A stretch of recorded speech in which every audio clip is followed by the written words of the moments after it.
Well, Mark Wahlberg, it's my pleasure to welcome you to Cars and Culture. How are you? Good. How are you? Great. It's noon on the West Coast. Curious what time you started your day today. Oddly enough, I started my day. Today's my day off.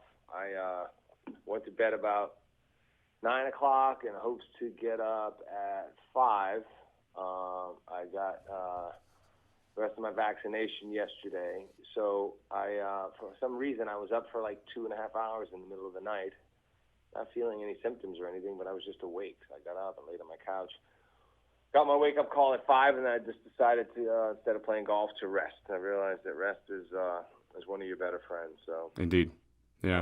I took some time off to rest and recover today because I had a big workout yesterday on a military base. Worked out with a bunch of young, exciting Marines who were, the real heroes of the world. And these guys are really warriors, and they pushed me about as hard as I could be pushed. Well, in I'm fact, not used to being the oldest guy in the room. I was always the youngest. well, and in fact, you've already spent this week. I saw at one of your gyms. You were at an F-45 studio the other day. You said quite candidly, "I've put on all that weight. I've turned 50. I got to get my shit together." Yeah. It's not getting any easier, and I always tell people it's so much easier to stay in shape than it is to start over and get in shape. Yeah, so true. Balance. I've just learned more and more. It's so funny, that's the blessing and the curse of this beautiful life. You figure things out after the fact, and you wish you could go back and do things over, and then you just hope that you could share them and pass them forward to other people. But learning that working out is such a small part of it. You're breaking down the muscle, but how you recover and how you replenish the muscles with the right nutrition and supplementation. I mean, those are the keys. You're so focused on a number of those areas that you just mentioned, nutrition as well as fitness. I think it's also fitting that as I speak to you here today, 5 miles from where I sit, there's a race car that has one of your company names on it, sponsoring in the Detroit Grand Prix, number 45, and it's performance inspired is on the front of it. We got acting, we have burgers, we have fitness, clothing, street cars, race cars. Is anything out of the question for Mark Wahlberg? Lots of things are out of the question. I only really do things that I can be directly involved with and I have a real passion for and I can be a part of. All of my businesses are a direct extension of who I am. But if you look closely on that high V number 45 car, there's also a Wahlburger logo. They've been a great partner with Wahlburger Performance Inspired Nutrition. So you're dabbling in all kinds of different things. Let's talk a little bit about what you did over the course of the last year, because COVID has, of course, not been kind for many, and has been brutal in very different ways. You had the unique experience and the perspective of cameras on you with HBO, of course, Wall Street. You left them rolling, and it was supposed to follow you while you navigated your role in several up-and-coming businesses, but instead it really chronicles a struggle during COVID. How difficult was that to have the world looking at your struggles in somewhat real time, Mark? Well, for me, we just wanted to be honest. I mean, we always felt like the show should be about what's happening within the businesses. So that was pretty easy. We weren't really trying to create storylines or things of that nature. And then, of course, when COVID hit, that was what was happening. We 2,000 some odd studios closing, all of our restaurants closing. All of our film and television business was put on hold. The world really came to a halt. And, I think what people really appreciated was our honest depiction of, the ups and downs struggles of business. Everybody on social media is always showing how life is so perfect and, people are always winning. And it's not really relatable. I've always wanted to be in touch with real people. I come from a real place. I'm fortunate enough to find a business that has taken me all over the world and allowed me to experience many different things and see many different things, but I've always kind of stayed connected to my roots, which is why I love being in business in Middle America, in Michigan, in Ohio, in Iowa, and places like that. I'm, try to stay connected to people as much as possible. And so they really found it relatable, and hopefully young entrepreneurs also found it inspiring and also, taught them a few things. I've certainly learned along the way. I wasn't pretending to know everything. I want to learn and grow, and the only way to do that is to be involved. That's why I said earlier, when you talk about things that are off limits, things that I put my name on are things that I'm going to genuinely be a part of and be involved with. At its lowest point, over the course of the last 12, 16 months. How hard was it? I mean, you're trying to manage a consortium of different businesses across all kinds of segments. But as you said, you reached a point where things really ground to a halt. But how hard was it, and what did you learn about yourself? I continue to hopefully learn and evolve every day. I think, I was most worried about customers, our franchisees, our other partners who I know are really struggling. I was able to still, with the right protocols in place for COVID protection, do 2 projects. So I kept myself busy, but seeing how it affected my children and I know my friends' children and just how it affected everybody. But I think really the silver lining in all of it is that people will come back stronger and more focused on taking care of themselves, being healthier, eating right, exercise, and just being overall mindful of their health and wellness. But my kids' grades started to suffer. They're sitting in the Zoom class. They don't have interaction with their friends. It was, people not getting to graduate and experience things that they wanted to, proms. I mean, across the board, everything was completely, canceled and avoided. So it was tough to watch and tough to see and tough to experience. But realize that people are really tough and people are coming back stronger than ever, and that's a wonderful thing because people really want to have experience. They want to have interaction. When I went to an F45 the other day, people were nearly in tears. Yeah. And people who are really part of their community and part of their life, and a big part of their fitness journey and their success. So it was nice to see things starting to come back. I think Los Angeles is open 100% on Tuesday. Mm-hmm. Yeah, 15th. So this is finally. It was one of those things where we were about to start shooting a movie. We got shut down the day before we started. Actually, the day we were shooting in Germany, and then we went back and we figured, okay, we'll be back 4 or 5 weeks, and then it was 4 or 5 months, and then you started thinking, oh my God. From going from thinking, this will pass quickly and everybody will be, they'll get under control, to thinking, will it ever be back to normal? I mean, there was lots of uncertainty, obviously. So you talk a lot about throughout your own life the journey, the struggle, the learning curve. The COVID learning curve was something none of us could have anticipated. I've got to believe that the journey and the struggle have made you even more resilient for the next chapter of what you'd like to do. Yeah, but I really I stayed the course, we just stayed on top of everything. I didn't spend too much time watching the news. You could get caught up in all that stuff and all the different theories and conspiracy theories, everything. I just kind of kept my head down and tried to take care of the things that I could have some sort of control over. And that was basically all I could do. We go back to your music career, and even using good vibrations as a bit of a euphemism, if we will, for your operating mode. You're all about energy, positive momentum, new paths, new opportunities. The start of your career, how has it formed you? How has it changed you? Well, I certainly, again, I've always just been learning on the go. A lot of my past is kind of what's molded me into the person that I am today. But, I'm so fortunate that I really found what I was meant to do. Obviously Penny Marshall, who she was huge in your life. She gave me my first acting job. Mm-hmm. She really kind of took me under her wing. It's funny, I was talking to somebody, an actor who I had met at an event that Penny Marshall took me to, and he was involved in a restaurant business. And he, it was the first time I'd met him. I was telling him the story when we first met, and how Penny had taken me there while we were shooting the movie. And then I have a picture of he and I somewhere in my office with him holding his fist to my face. And, he was still trying to do the same thing yesterday, 30 years later. But it was, it was definitely something that, put me in a position to really kind of find my niche. And I've, never really looked back. What do you... But with the music, also came a lot of... lack of discipline. And once I found film, that really kind of helped me focus my discipline, because you had so much more responsibility, so many people relying on you, and you were such a small piece of a big puzzle. And if you weren't there and you weren't doing your job, you weren't going to get another one. What do you remember most, Mark, about that conversation with Penny Marshall? Oh well, many conversations. But she just felt like she recognized right away that acting was what I was supposed to be doing. That I was born to do that. And she actually, she was quick to shoot down my music career anyway. She said, "You're acting like a tough guy and all this stuff. This is what you should be doing." And I certainly embraced that. And having grown up watching her and just finding her so relatable, and then meeting her in person, and she was, I don't know, she just reminded me of my mom and my sister, and somebody from the neighborhood, and everybody else that I met in the business up to that point was not what I had expected them to be like. So yeah, miss her a lot. Think of her often, and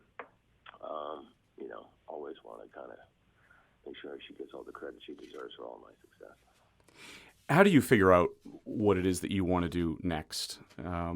You like to follow your passion, and your passion is focused around health and wellness, and extending into other areas. Of course, there are always opportunities that come your way. But in the public eye, how do you protect yourself? How do you protect your name and your reputations, or even where you'd like to take your career?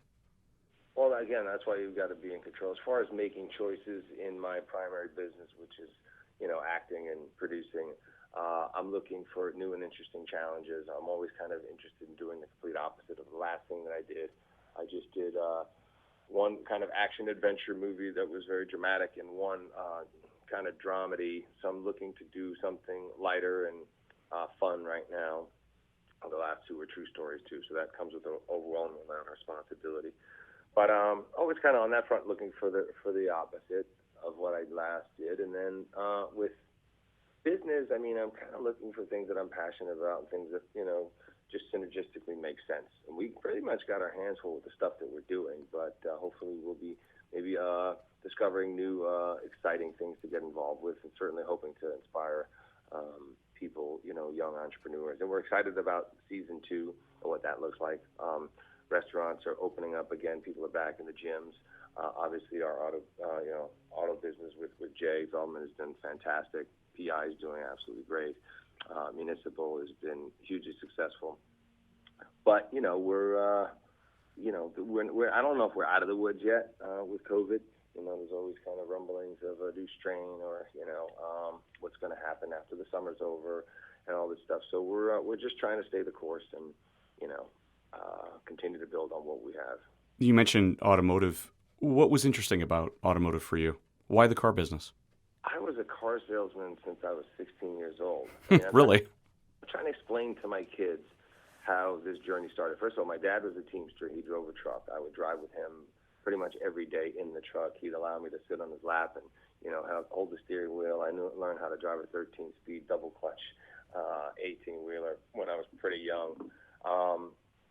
And when I was a kid, all I wanted to do was have a car, to be able to go, to be able to drive, to be able to cruise around in the neighborhood. So I put myself through driver's ed. I worked 2 jobs to be able to go to driver's ed. The day I got my license and I had the test, I also bought a car from a guy at Lappin's Auto Parts. I bought a 79 Le Mans for $200. I bought that car. I had it registered, insured, and got my license all on the same day. Probably about 2 weeks later, I sold that car for $250, and I bought another car. And throughout that first year, on one insurance policy, I had switched vehicles 18 times. Traded up, and I've always In the first year. Yeah, I've always loved the car business. I've always loved cars. Seeing Dream Cruise the first time in Michigan, and being on Beaumont and Woodward, and seeing those cars, and it's like I'm a big car guy. Yeah, you've got quite a collection too. Some interesting stuff. Any favorites that come to mind? I still kind of always find myself driving around in my Suburban. I got a 71 Cutlass 442 that I love.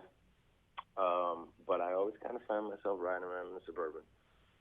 I think because I'm recognizable, I usually try to drive something low-key unless it's at night.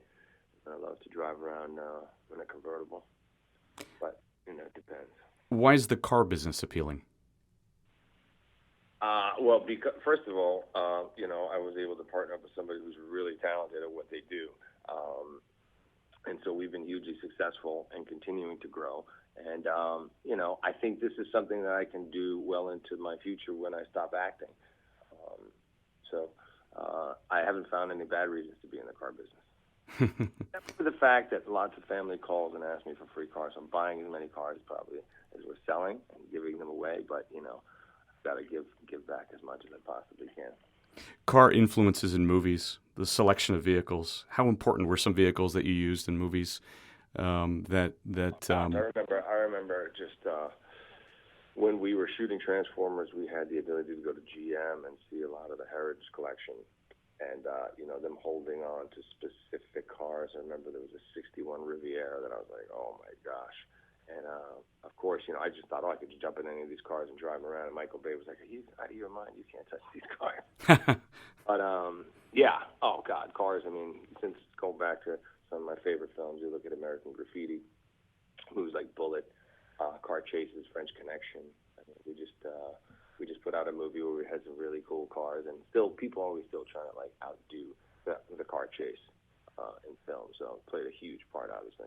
I mean, the Corvette and Boogie Nights, right? Yeah, of course. Oh God, my Corvette. I remember when going to the drive-in with my dad. We're all packed up in the back of the truck, climbing out of the ice box, the cool box in the back. He'd go with just me and his mom and the 9 kids would jump out and sit on the roof of the truck and watch a movie. So we could see more hand-picked Mark Wahlberg cars appearing in movies going forward. Yep, absolutely. Let's talk about the inspiration that you provide to entrepreneurs. You mentioned it a moment ago. You want to inspire entrepreneurs. You want them to believe in themselves, dive in, go for it. Who are some of the biggest influences in your life? Can you say that one more time? But Jason, I'm going to have to wrap this up because we've been on for 24 minutes. And okay. I've got a Zoom call waiting for me. Oh, okay. Okay, sure. I'll ask you. We could try to follow up at some point, but I've been so slammed for time. No, I get it. Yep. No problem. I just, one more question. Who are some of the biggest influences in your life? Oh, God. You know what? I would have to say military. Anybody who serves their country and their community, teachers, volunteers, Jim Flavin, who was my parish priest since I was a kid, my brothers and my sisters, anybody who's going out there doing the right thing, working really hard to provide for their family. I've been fortunate to meet and spend time with a lot of wonderful people who are really, really doing amazing things and helping people and spreading love, and that's the most important thing. With everything that's going on, what we really need is love and people to come together. Finally, you've just turned 50. What does the next chapter of Mark Wahlberg's life look like?